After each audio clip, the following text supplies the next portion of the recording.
As mentioned in the previous slide, even though in the European consciousness, let's say in 1492, and certainly the subsequent decades or even centuries following that, even though in the European mindset, all Native Americans, or quote, Indians, unquote, were of the same race, of one singular race, um, this is hardly the truth, right?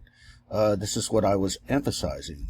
And indeed, as you can easily imagine, Native Americans themselves hardly thought of themselves as belonging to a single racial category, right? As if all these different Native Americans belong to one racial group, right? That's not the Native American cast of mind. This is an idea that was imposed upon them by the Europeans. In fact, what's remarkable here is, in many ways, Native Americans were actually more diverse than Europeans at that particular time in 1492. So when we think about all the ways that different peoples distinguish themselves from others or are distinguished from other people, all the different groups of people in the world, we tend to think of culture, for example, different cultures. Certainly we think of physical characteristics. We think of language. We think of religion. Well, that's culture. And so on and so forth. Okay, so let's look at this and discuss just how diverse the Native Americans were when, let's say, Columbus and then the first Spanish explorers first came to the New World and, quote unquote, discovered it.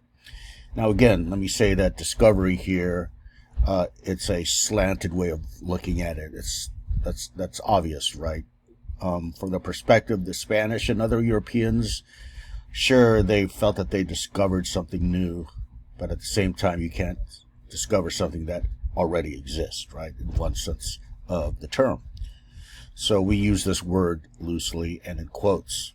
Okay, in any case, let's look at the diversity among Native Americans, let's say, even before contact in 1491, for example, before the Europeans came.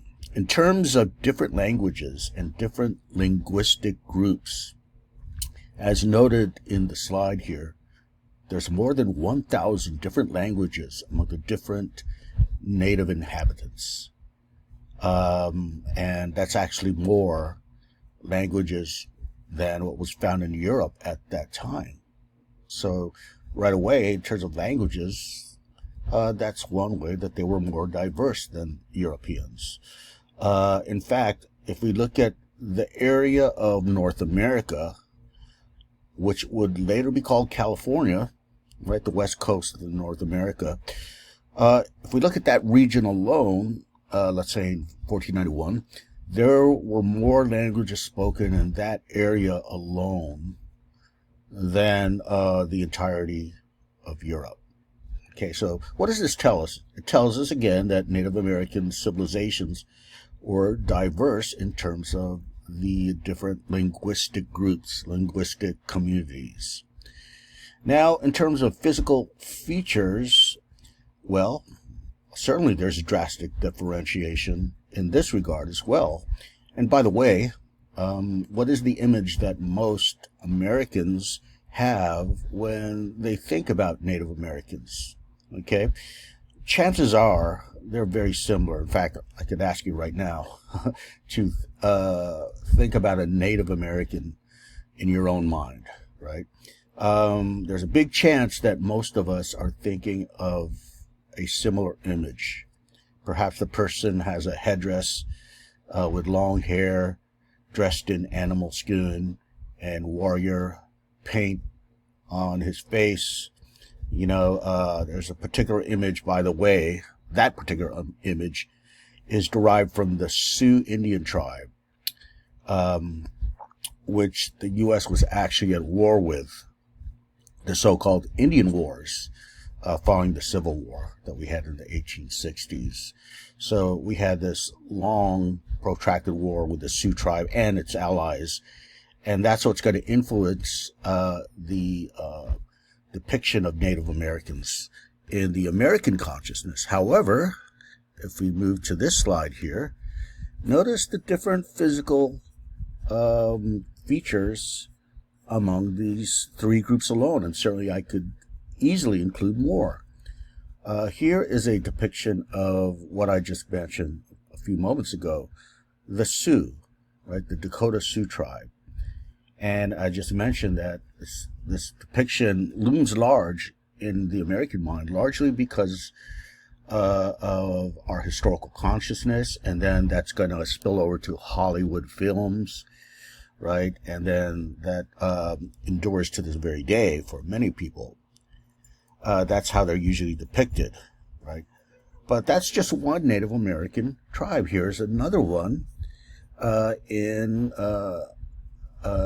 or actually found in northwestern North America, like in Washington State, perhaps near Alaska and so forth. It's called the Kwakiutl tribe, and I might be butchering that pronunciation. Hopefully it's close enough. But this person looks different from the Dakota Sioux. That should be obvious, right? In fact, when I first saw this, I thought almost it was a person on the Asian continent. So that person, and certainly the Sioux, looks different from the tribe in the southwest region. Okay, this is the Hopi tribe. And needless to say, this person looks much different from the Kwakiutl and the Dakota Sioux. And, well, I could certainly, as I mentioned, include more tribes here. But my whole point is not only language or linguistic differences, but certainly physical differences. There's variations. So, in a way, we should expunge, get rid of that notion that Native Americans look all the same, right? They're actually diverse. Sure, they have darker skin color, but they're actually more diverse in terms of outward physical appearances. So, again, diversity is the big theme here. Now, what about letter C here? Social organization. Well, what we see in the Americas before European contact is a surprising high degree of the different ways that Native Americans organize themselves, within the vast array of Native American tribes. When we think of Native Americans today, and again, this stems from, Hollywood, especially I have to say older, the 1950s and 60s, movies. But they're often depicted as nomadic, as hunter-gatherers, not bound to the soil, right, or to the earth, meaning they're not farmers, right? Certainly no big cities are depicted in that imagination. So again, there's this notion that they don't form permanent settlements like towns and cities. They follow the buffalo, right? They are nomadic. Now, certainly by the 18th, 19th century, many North American Native American tribes were certainly nomadic. And this is because of the demographic holocaust that happened following 1492. Okay, they had to reorganize themselves, and many became nomadic. But it's certainly only a single way of thinking about Native American tribes. In fact, if we skip forward to this obviously shows agricultural natives, meaning that they farm the land. Okay, they're not nomadic. They are bound to the soil, so to speak. In fact, this shows us, and by the way, this is artistic rendering of some European person observing Native Americans. He is certainly depicting this agricultural civilization. And also what's interesting about this is it shows some aspects of culture that are going to clash, that may not be readily apparent when you first look at the slide. Well, first of all, if you look at the natives themselves, we look at the women that are working alongside men. Okay, now in this particular depiction, the European artist, happened to stumble upon a tribe, a Native American tribe or people that had both men and women working on the land. But in some other Native American tribes, the women only worked on the land. They're the ones who did all the work on the land. What did the men do? They went hunting, right? So that was their gender roles. And indeed, when Native Americans openly displayed this behavior to some Europeans, well, what was the European gender role at this time? Let's say, in the 1500s, 1600s, when they're observing this, well, they see Native Americans as, as having women, doing all the hard work. In Europe at that time, women did not work the fields. Okay, that was their gender custom. And just to add to that, if you look at this depiction, and again, this is a European artist rendering of Native American agriculturalists, it shows women in a state of various undress, right? The women are not fully clothed. And needs to say, in Europe at that time, let's say in the 1500s, 1600s, whenever the artist was alive, well, women were certainly clothed, right? In fact, it was considered, quote, uncivilized if you did not clothe yourself, right? Especially for women. This is the gender custom in Europe that was not the same as it was in the New World.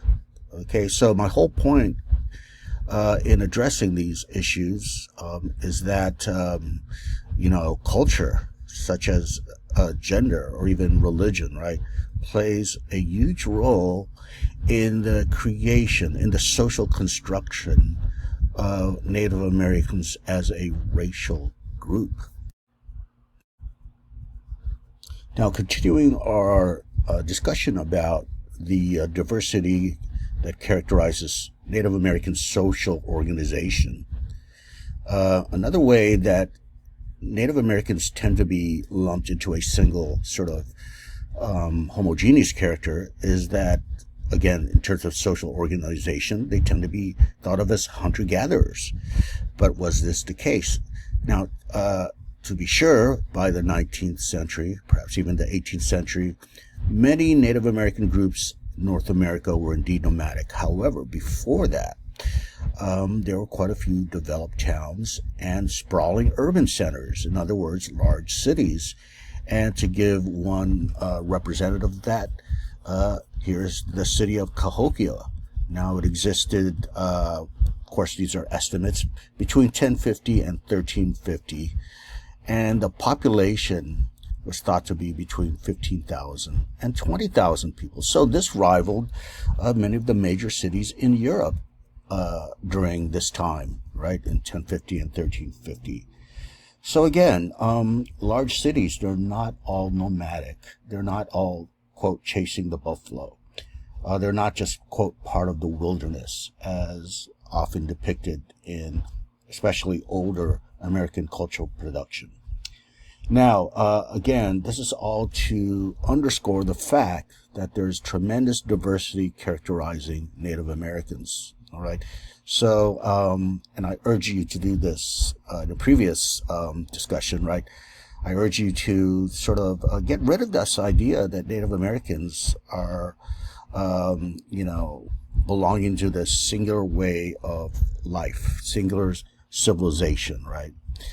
Singular social organization, singular gender roles. There's remarkable diversity when we think about it.